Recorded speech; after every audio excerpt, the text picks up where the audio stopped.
नमस्कार दोस्तों, मैं अंकुर उपाध्याय स्वागत करता हूं आप सभी का आपके अपने YouTube channel share market analysis में। जो लोग हमारे साथ लंबे समय से जुड़े हुए हैं या फिर बीते 3 महीने से, तो उन्होंने नोटिस किया होगा मैंने अदानी विलमार के ऊपर 2-4 वीडियोस बनाई हैं और उन वीडियोस में मैंने आपको कैलकुलेशन समझाने की कोशिश करी है और मैंने आपको बताने की कोशिश करी है कि ये स्टॉक मिनिमम 400 रुपए का कैंडिडेट है और पोजिशनल बेसिस पे 450 भी हो जाए तो कोई बड़ी बात नहीं है। और इसके लिए मैंने टाइम फ्रेम भी 6 महीने रखा, लेकिन इस बीच में बाजार टूट गया, अदानी ग्रुप के स्टॉक्स भी प्रॉब्लम में आ गए और ये स्टॉक भी नीचे आ गया। एक्चुअली में देखा जाए तो इस स्टॉक की एक्चुअल वैल्यू 400 रुपए होनी चाहिए, अब नहीं है, उसमें हम और आप कुछ नहीं कर सकते। अब एक्चुअल वैल्यू मैंने किस ब्याज पे निकाली थी वो मैं आपको याद दिलाना चाहूंगा। मैंने आपसे कहा था कंपनी के नंबर्स अच्छे आएंगे Q2 में, और इसलिए नहीं आएंगे कि कंपनी बहुत अच्छा प्रदर्शन कर रही है, इसलिए आएंगे क्योंकि लास्ट ईयर बहुत खराब किया था। मैं आपको बताना चाहता हूं, अब पहले रिजल्ट्स बता देता हूं, फिर अपनी कैलकुलेशन पे आऊंगा मैं दोबारा से। मैंने आपसे क्लियरली बोला है कि अर्निंग पर शेयर काउंट होता है बीते 4 क्वार्टर्स के अर्निंग पर शेयर को मिलाकर, और फिर उस प्राइस को उस अर्निंग पर शेयर से डिवाइड किया जाता है तो आपका पीई रेशियो निकलता है, जो कि करंटली 80 का है। लेकिन अगले क्वार्टर में जैसे ही सितंबर क्वार्टर के नतीजे आएंगे, अभी 4 क्वार्टर्स में से एक क्वार्टर सितंबर का जो है उसमें 131 करोड़ का घाटा है, जो अर्निंग पर शेयर को कम कर रहा है, और इस घाटे के सामने कंपनी 300 करोड़ का मुनाफा पेश कर सकती है, जिससे ये -1 रुपीस का अर्निंग पर शेयर साइड होगा और करीब 2.5 रुपए का अर्निंग पर शेयर ऐड होगा, यानी नेट लेवल पे 3.5 रुपए का अर्निंग पर शेयर ऐड होगा। और ये चीज कंपनी के वैल्यूएशंस को तुरंत नीचे खींचेगी, जिसकी वजह से स्टॉक ऊपर जाना चाहिए। ये मैंने आपके साथ बार बार कहा। अब एक बार नंबर सुन लीजिए दोस्तों। कंपनी ने लास्ट ईयर सितंबर क्वार्टर में किया था घाटा कितना, 130 करोड़ का, और इस बार 310 करोड़ का कर दिया मुनाफा। अगर आपको लग रहा है भाई घाटे से मुनाफे में बहुत दमदार है, तो ये मैं पहले ही कह चुका हूं, ये सुनने को मिलेगा आपको। रीजन बीइंग, अगर आपको जून क्वार्टर नहीं याद है तो दिला दूं याद, 313 करोड़ का प्रॉफिट पेश करा है वहां, और अभी 310 करोड़ का है, तो ऑलमोस्ट सिमिलर है क्वार्टर ऑन क्वार्टर। बट क्योंकि बेस इतना खराब है ना, तो हमें बहुत अच्छा लग रहा है और इसीलिए बाजार भी पॉजिटिव हो गया है। अब बताता हूं दोस्तों क्या हो गई सिचुएशन हो गई है कि 310 करोड़ का प्रॉफिट हो चुका है नेट लेवल पे, मार्जिन 3.91% के हो चुके हैं और रेवेन्यू 14,500 करोड़ का हो गया है। अब करंट क्या earning per share, current earning per share क्या बन रहा है वो समझिए। पहले आपका अर्निंग पर शेयर बन रहा था, सितंबर 2023 का था -1 रुपीस का। दिसंबर में कंपनी ने 200 करोड़ का मुनाफा पेश करा तो 1.5 रुपए का अर्निंग पर शेयर पॉजिटिव आ गया।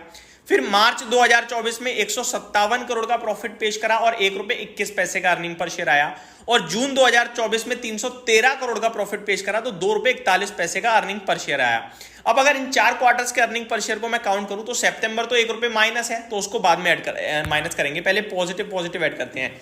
तो 2.5 रुपए जून का, 1.5 रुपए आपका दिसंबर का, तो 2.5 और ये हो गया आपका 3 रुपए 90 पैसे, पूरा 4 मान लेते हैं, और 1 रुपए 21 पैसे मार्च का था, तो 4 + 1 21 यानी 5.21। अब सितंबर का माइनस करेंगे 5.21 में से, तो 1 रुपए माइनस कर दो, अब बचा 4.21 यानी 4 रुपए 21 पैसे का अर्निंग पर शेयर जो था आपका, उसके सामने आपका शेयर का भाव क्या था, 350 रुपए था आई थिंक।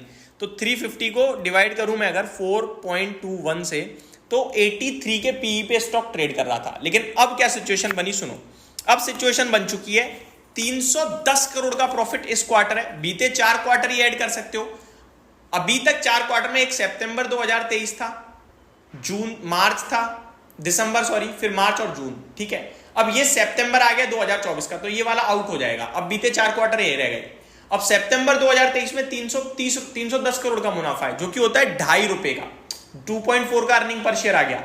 इससे पहले 313 करोड़ का था, 2.4 रुपीस का अर्निंग पर शेयर ये हो गया।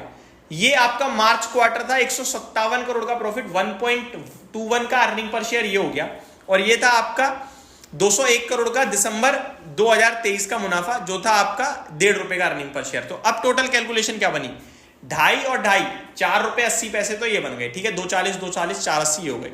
480 में ये वाला है आपका 1.5 रुपए का, तो 480 + 50, 480 + 2 30 3 30, सॉरी 480 + 50 530 630, तो 6 रुपए 30 पैसे ये हो गया, प्लस 1 6 रुपए 30 पैसे प्लस 1.20 अगर हम करेंगे तो ये हो गया आपका 7.5 रुपए का अर्निंग पर शेयर। 7.5 का अर्निंग पर शेयर राउंड में आ गया बीते 4 क्वार्टर का मिला के। तो अगर मैं आप करंटली स्टॉक जो आपका 340 पे बंद हुआ है इसको 7.5 आया ना, 7.5 से करूं तो 45। आज आपको जो 83 का पीई दिखता है ना अदानी विनमार का, वो कल 45 का अर्निंग पर 45 का पीई दिखेगा। नोट माय वर्ड्स, ये अर्निंग पर शेयर आपका बढ़ने की वजह से। अब इंटरेस्टिंग सुनो, अब जो नंबर आएंगे ना अगले क्वार्टर में दिसंबर के, उसमें कंपनी को 201 करोड़ को बीट करना होगा, क्योंकि लास्ट ईयर 201 करोड़ था दिसंबर में। अब 300 करोड़ का एवरेज लेके जाऊं मैं, जो कि जून में भी 300 करोड़ था, अभी भी 300 आया, और 300 ही अगर कंपनी सस्टेन कर पाती है तो 50% का ईयर ऑन ईयर बेसिस पे जंप ही माना जाएगा, जो कि आपका 70 पैसे का additional earning per share clock हो जाएगा। यानी 8 रुपए का न्यूट्रल अर्निंग पर शेयर हो गया क्लियर कट। मोर देन 80 आएगा, कम नहीं आएगा 8 से। 8 रुपए के अर्निंग पर शेयर पे अगर आप 50 के मल्टीपल्स पे 400 पे ट्रेड कराओगे तो आपका शेयर खड़ा हो जाएगा 50 के पीई पे, और 400 रुपए का भाव। तो मेरे हिसाब से अदानी विलमार में यहां से गुंजाइश है, अच्छी गुंजाइश है, बट पूरा ग्रुप खराब कर दे या बाजार खराब हो जाए तो बात अलग है। लेकिन अदानी विलमार नंबर सही हो रहे हैं, चीजें सही हो रही हैं, अब इसमें गुंजाइश ऊपर की बनती है। और इस स्टॉक को करीब बाजार 50 का मल्टीपल तो देगा, मुझे ऐसा लगता है 50 का मल्टीपल देगा, तो ये स्टॉक 380-400 रुपए का भाव दिखाना चाहिए। और अगर बाजार सही हुआ और स्टॉक और अच्छा करता है तो फिर यहाँ से और ग्रोथ आ सकती है। डाउन साइड अब देखो 40 के मल्टीपल तो 30 के दो, तो फिर वो आपकी मर्जी है, लेकिन बनते नहीं है 30 के मल्टीपल्स इतनी बड़ी एफएमसीजी कंपनी के। तो ये मेरी तरफ से अपडेट थी। Thank you so much for watching this video. उम्मीद करता हूँ सारी चीजें समझ में आई होंगी। Have a great day guys.